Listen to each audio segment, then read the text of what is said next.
स्वागत है आपका आपके अपने YouTube channel Arihant Hindi education में।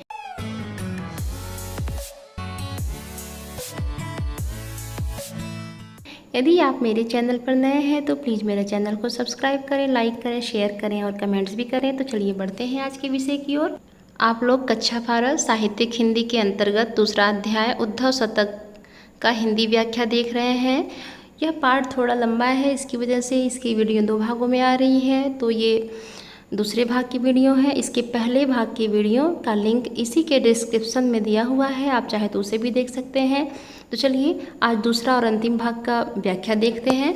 आए हो सिखावन को जोग मथुराते तोपे, उद्धव ये वियोग के वचन बतराओ ना, कहे रत ना कर दया करी दरस दिन्यो, दुख दरिबे को तोपे अधिक बढ़ाओ ना।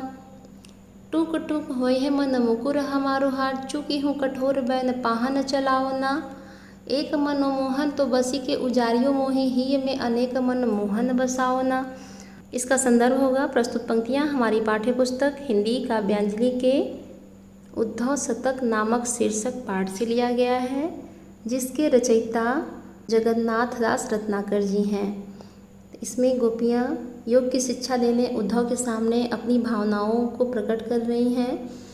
कृष्ण के आदेश से मथुरा आए हुए उद्धव से गोपियाँ कह रही हैं कि आए हो सिखावन को जोग मथुरा तय तो पै, उद्धव ये वियोग के वचन बतराओ ना। अर्थात हे उद्धव, आप योग की शिक्षा देने मथुरा से आए हैं, यह तो ठीक है, किंतु योग की बात करते करते वियोग की बातें न करें। कहे रत ना कर दया करी दरस दिन्यो, दुख दरिबे को तोपी अधिक पढ़ाओ ना।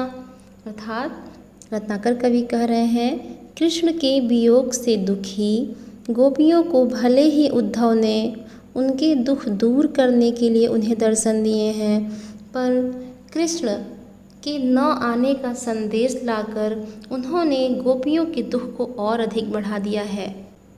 तात्पर्य यह है कि उद्धव जब मथुरा से आते हैं और जब उन्हें पता चलता है गोपियों को कि मथुरा से कृष्ण ने उद्धव जी को भेजा है, तो बड़ी प्रसन्न होती हैं और सोचती हैं कोई अच्छा संदेश लाए होंगे। लेकिन जब उद्धव आते हैं और अपनी बातें बताते हैं कि कृष्ण ने उन्हें ज्ञान योग की शिक्षा देने के लिए भेजा है, तब उनका दुख और भी ज़्यादा कई गुना बढ़ जाता है। तो ऐसी दशा में वही कह रही हैं कि आप आए तो हैं, ठीक है, लेकिन कृष्ण के वियोग की बातें करके हमारे दुख को और न बढ़ाइए। टूक टूक होय है मन मुकुर हमारो हार, चूकी हूँ कठोर बैन पाहन चलाओ ना। गोपियाँ उद्धव से अनुरोध कर रही हैं कि वियोग की बात करके हमारे दुख को और अधिक मत बढ़ाइए, क्योंकि आपके वियोग की बातें सुन करके हृदय में स्थित मन रूपी दर्पण के टुकड़े टुकड़े, टूक टूक मतलब टुकड़े टुकड़े हो जाएंगे, मुकुर मतलब होता है दर्पण, अर्थात हमारे मन रूपी दर्पण के टुकड़े हो जाएंगे। चूकी हूँ कठोर बैन, इसलिए हे उद्धव, आप अपना जो पत्थर जैसा वचन है, कठोर वचन है, उसे बार बार हमें न बताइए। अर्थात कृष्ण के वियोग की जो बातें हैं हमसे न करिए, क्योंकि हमारे जो मन रूपी दर्पण है वो टुकड़े टुकड़े हो जाएंगे। एक मन मोहन तो बसी के उजारियों मोहि ही में अनेक मन मोहन बसाओ ना। हमारे हृदय में केवल एक कृष्ण है जो कि हमें छोड़कर चले गए हैं, उनके जाने से ही हमारा बहुत दुख बढ़ गया है। लेकिन जब आपके पत्थर जैसे कठोर वचन हमारे हृदय पर पड़ेंगे तो हमारे मन रूपी दर्पण के टुकड़े हो जाएंगे, और जब मन रूपी दर्पण के टुकड़े हो जाएंगे तो जो एक मोहन है वो कई टुकड़ों में बट जाएंगे। तात्पर्य यह है कि उद्धव के कठोर वचन रूपी पत्थरों से गोपियों के हृदय के दर्पण में अनेक मनमोहन हो जाएंगे, जिसकी वजह से जब वो मनमोहन भी उनके हृदय से निकल जाएंगे तो गोपियों का दुख 2 गुना से 4 गुना बढ़ जाएगा।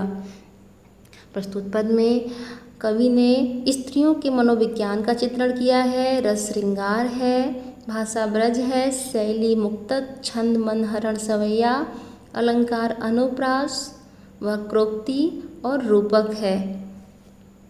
आगे देखते हैं। उद्धव यही सुधो सो संदेश कही दी, जो एक जानती अनेक न विवेक ब्रजवारी है, कहे रत्नाकर असीम रावरी तो क्षमा क्षमता कहाँ लो, अपराध की हमारी है। कठिन शब्दों के अर्थ देखिए। सुधो, सुधो का अर्थ होता है सीधा। ब्रजबारी यानी ब्रज की नारियाँ। असीम, असीम का अर्थ होगा सीमाहीन। रावरी, रावरी का अर्थ होगा आपकी। प्रस्तुत पद्यांश में कवि ने गोपियों के द्वारा किए गए अनुरोध एवं उनके स्वभाव का वर्णन किया है, अर्थात गोपियों का कैसा स्वभाव है उसी का वर्णन इसमें है। गोपियाँ उद्धव से कह रही हैं कि उद्धव यह सुधव सो, हे उद्धव हमारा यह, सुधव का अर्थ होता है सीधा, हमारा यह सीधा सा संदेश जाकर के कृष्ण से कह दीजिए कि जानती अनेक न विवेक ब्रजबारी है, अर्थात हम ब्रजबालाएँ कपट की बातें बिल्कुल नहीं जानती, छल करना हमें बिल्कुल नहीं आता। अर्थात गोपियाँ उद्धव से कह रही हैं कि जाकर के कृष्ण से सीधे सीधे कह दीजिए कि हम ब्रजबालाओं को छल कपट की बातें करना नहीं आता है और वे पूरी तरह से निर्दोष हैं, हम अपराधी नहीं हैं।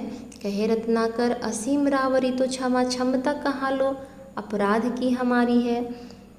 रत्नाकर कवि कहते हैं कि गोपियाँ श्री कृष्ण की क्षमा करने की सीमाहीन शक्ति को जानती हैं, अर्थात गोपियों को पता है कि श्री कृष्ण की जो सीमा है क्षमा करने की कई गुना अधिक है, इसीलिए कहती हैं कि हमसे अपराध करने की इतनी शक्ति नहीं है जितनी शक्ति श्री कृष्ण में क्षमा करने की है। दीजे और ताजन सबे जो मन भावे पर, कीजे न दरस रस वंचित विचारी है। अर्थात वे कहती हैं हमने कोई अपराध नहीं किया है, फिर भी हमें इतना कष्ट मिल रहा है, अर्थात हम श्री कृष्ण से इतने दूर हो चुके हैं तो उन्हें जो अच्छा लगे वे कष्ट दे सकते हैं, किंतु हमने अपने मन में यह अच्छी तरह विचार कर लिया है कि हम सबको अपना दर्शन वे जरूर दें और हमें अपने दर्शन से वंचित न करें। भली है बुरी है और सलज निर्लज हो, मैं जो कहे सो है, वो परिचारिका तिहारी हैं। गोपियाँ उद्धव से सफाई देती हुई कह रही हैं कि वे भली हैं चाहे बुरी हैं, जैसी भी हैं, लज्जाशील हैं या सलज का अर्थ होगा लज्जाशील है या निर्लज या लज्जाहीन है, जैसा भी है उन्हें सब स्वीकार है।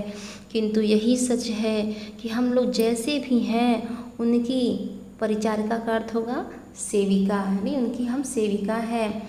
गोपियाँ श्री कृष्ण के दर्शन के लिए इतनी व्याकुल हैं कि वो कहती हैं कि उनके अपराध भले ही अधिक हों किंतु श्री कृष्ण से क्षमा करना जानते हैं, इसलिए हम चाहे जैसे भी हैं बस हमें श्री कृष्ण के एक दर्शन की आशा है। आगे देखिए। धाई चित तित तय विदाई हेत उद्धव की, गोपी भरी आरती संहारती न सासुरी।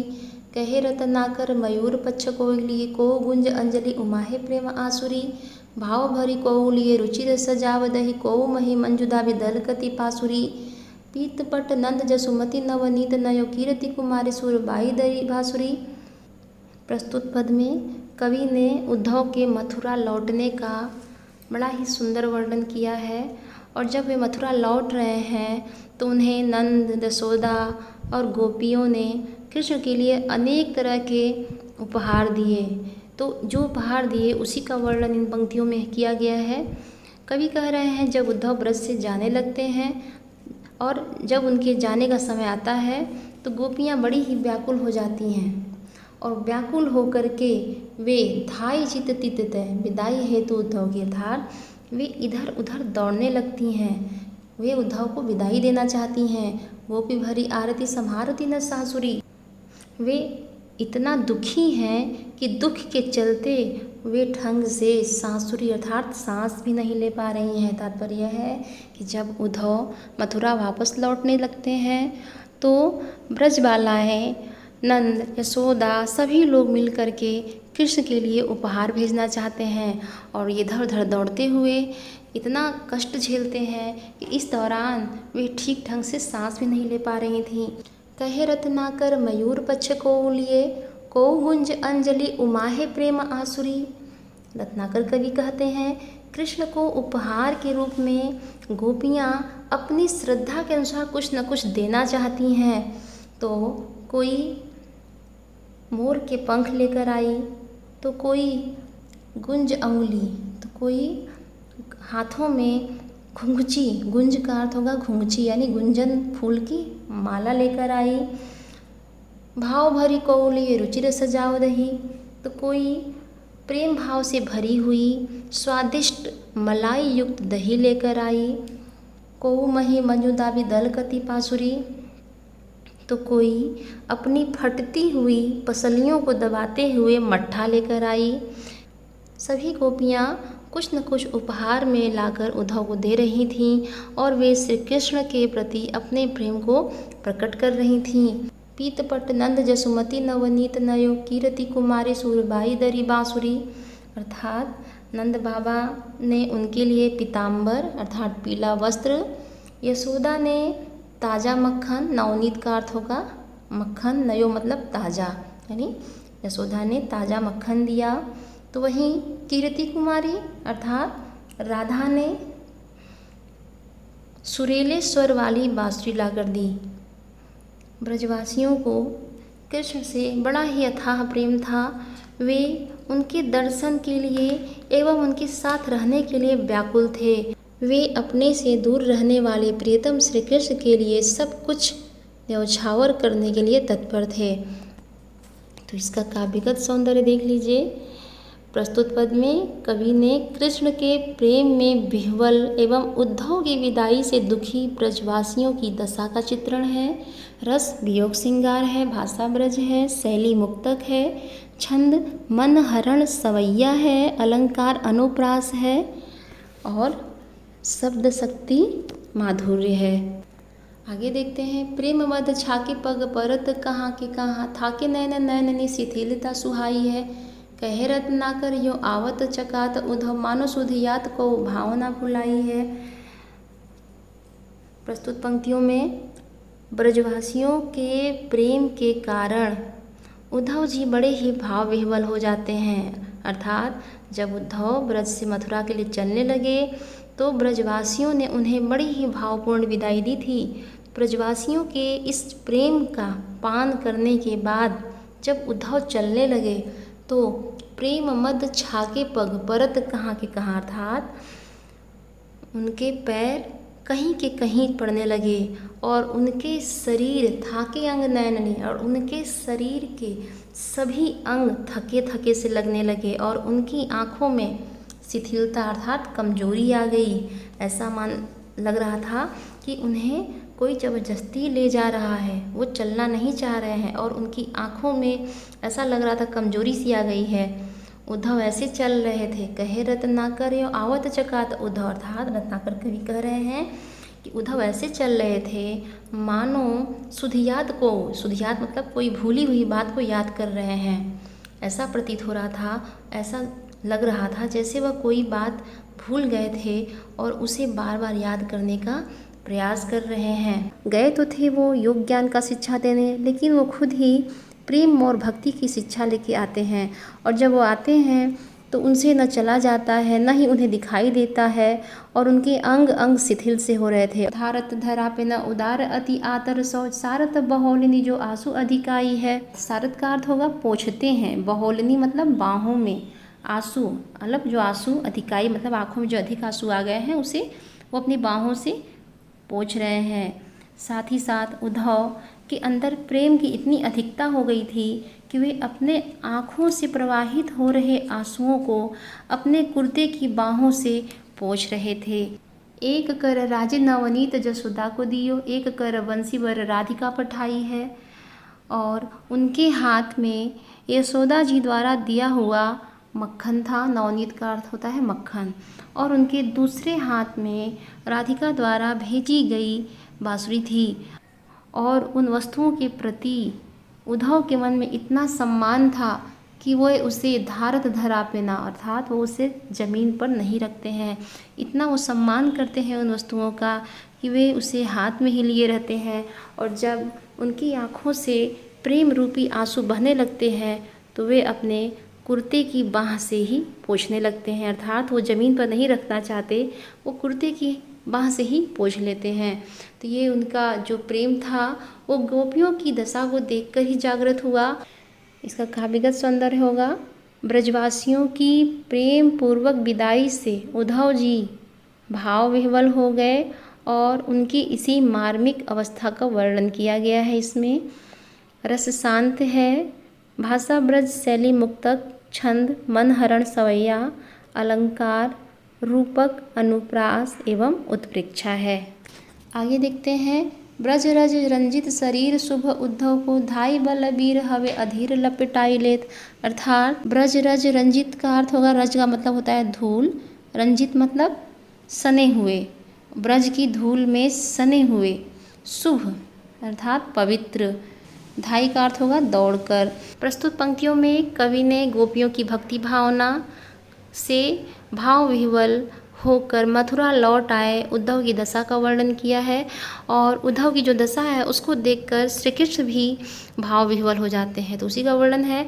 ब्रज से लौट कर आए हुए उद्धव का शरीर धूल से भरा हुआ था और ब्रज की पवित्र, शुभ मतलब पवित्र, पवित्र धूल से सने हुए उनके शरीर को देखकर श्री कृष्ण भी भाव विह्वल होकर उद्धव की तरफ दौड़ पड़े और उन्हें अपनी बाहों में लिपटा लेते हैं, अर्थात उन्हें अपने गले से लगा लेते हैं। कहे रत्नाकर सुप्रेम मद माते हेरी थर कति बाह थामी थहरी थिरायले। अर्थात कवि रत्नाकर कहते हैं कि उद्धव को प्रेम के मद में मत देखकर श्री कृष्ण उनकी थरकती मतलब कांपती हुई बाहों को थाम लेते हैं और अपने मन में गोपियों के पवित्र प्रेम को याद करते करते उन्हें अर्थात उद्धव को स्थिर, थिराए मतलब स्थिर करने की कोशिश करते हैं। तात्पर्य यह है कि जब उद्धव मथुरा पहुंचते हैं तो गोपियों के प्रेम को याद करते हुए वो अपने आप को कुछ अलग सा महसूस कर रहे थे, कुछ कमजोरी उनको समझ में आ रही थी, तो यह देखकर श्री कृष्ण को समझ में आ जाता है और वह उन्हें अपने गले लगा लेते हैं और उन्हें स्थिर करने का प्रयास करने लगते हैं। कीर्ति कुमारी के दरस रस सद्य ही की, छलका निचाही पलकानी फुलकाए लेत। उद्धव जी ने श्री राधा रानी के दर्शन का रसपान किया था जिससे उनकी आँखों से आंसू निकलने लगे। यह देखकर श्री कृष्ण की भी आंखें गीली हो गईं। तात्पर्य यह है कि उद्धव की भरी हुई आँखों को देखकर कृष्ण की पलकें भी गीली हो गईं और वे पर नंद देत एक बुध पुहमी की कोची पोछी पोछी पत्र निज नैनी लगाए लेत। और वह उद्धव जी की आँखों से निकले हुए आंसुओं को श्री कृष्ण जमीन पर नहीं गिरने दे रहे थे। जमीन पर गिरने से पहले ही वह एक एक बूंद को अपने दुपट्टे से पोंछकर अपनी आँखों से लगा रहे थे। उन आंसुओं में श्री कृष्ण को राधा के रूप का ही दर्शन हो रहा था।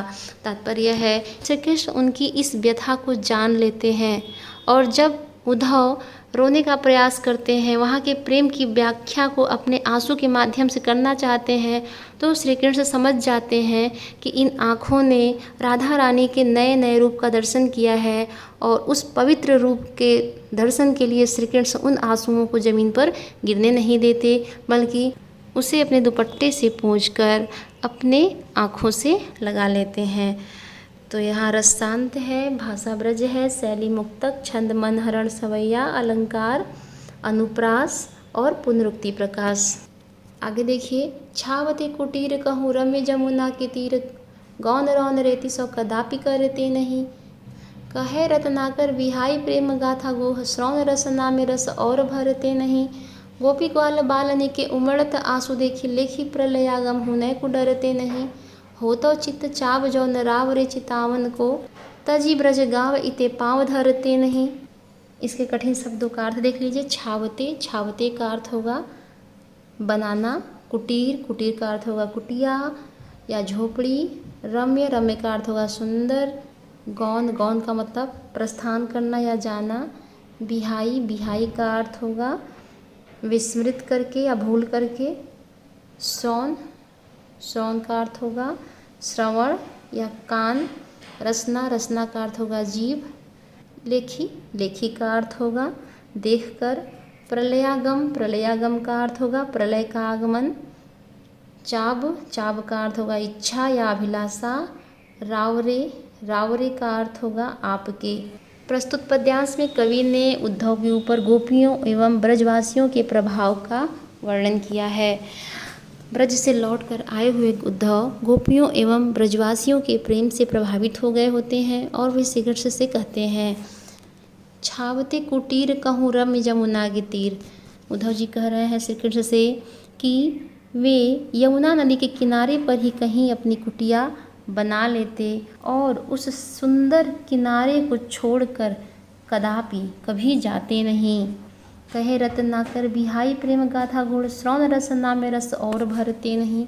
उद्धव आगे कह रहे हैं कि गोपियों के प्रेम में डूबे हुए उद्धव अपने कानों से केवल गोपियों की ही कथा सुनते, उनके कथा को छोड़ करके और किसी कथा को नहीं कहते। श्रवण रसना, रसना का अर्थ होगा जीव, और वह अपनी जीव से केवल गोपियों की ही कथा सुनाते, अन्य किसी की कथा नहीं सुनाते। गोपी ग्वाल बालने के उमड़त आंसू देखी लेखी प्रलया गम होने को डरते नहीं।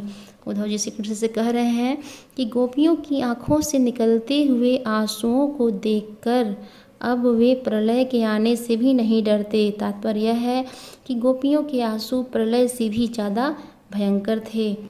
हो तो चित्त चाव जो न रावर चितावन को तज ब्रज गाँव इते पाँव धरते नहीं। उद्धव श्री कृष्ण से आगे कहते हैं, यदि मेरे मन में आपको सजग करने की इच्छा नहीं होती तो मैं ब्रज से मथुरा की ओर पैर नहीं रखता। तात्पर्य यह है कि मैं ब्रज में ही रह जाता और कभी भी लौट कर मथुरा नहीं आता। तो काव्यगत सौंदर्य देख लीजिए, यहाँ कवि ने उद्धव के माध्यम से ब्रज भूमि के प्रति प्रेम के भाव का वर्णन किया है। रस करुण एवं शांत है, भाषा ब्रज, छंद मन हरण सवैया, अलंकार अनुप्रास और प्रतीप है। ये उद्धव प्रसंग पाठ का दूसरा और अंतिम वीडियो था।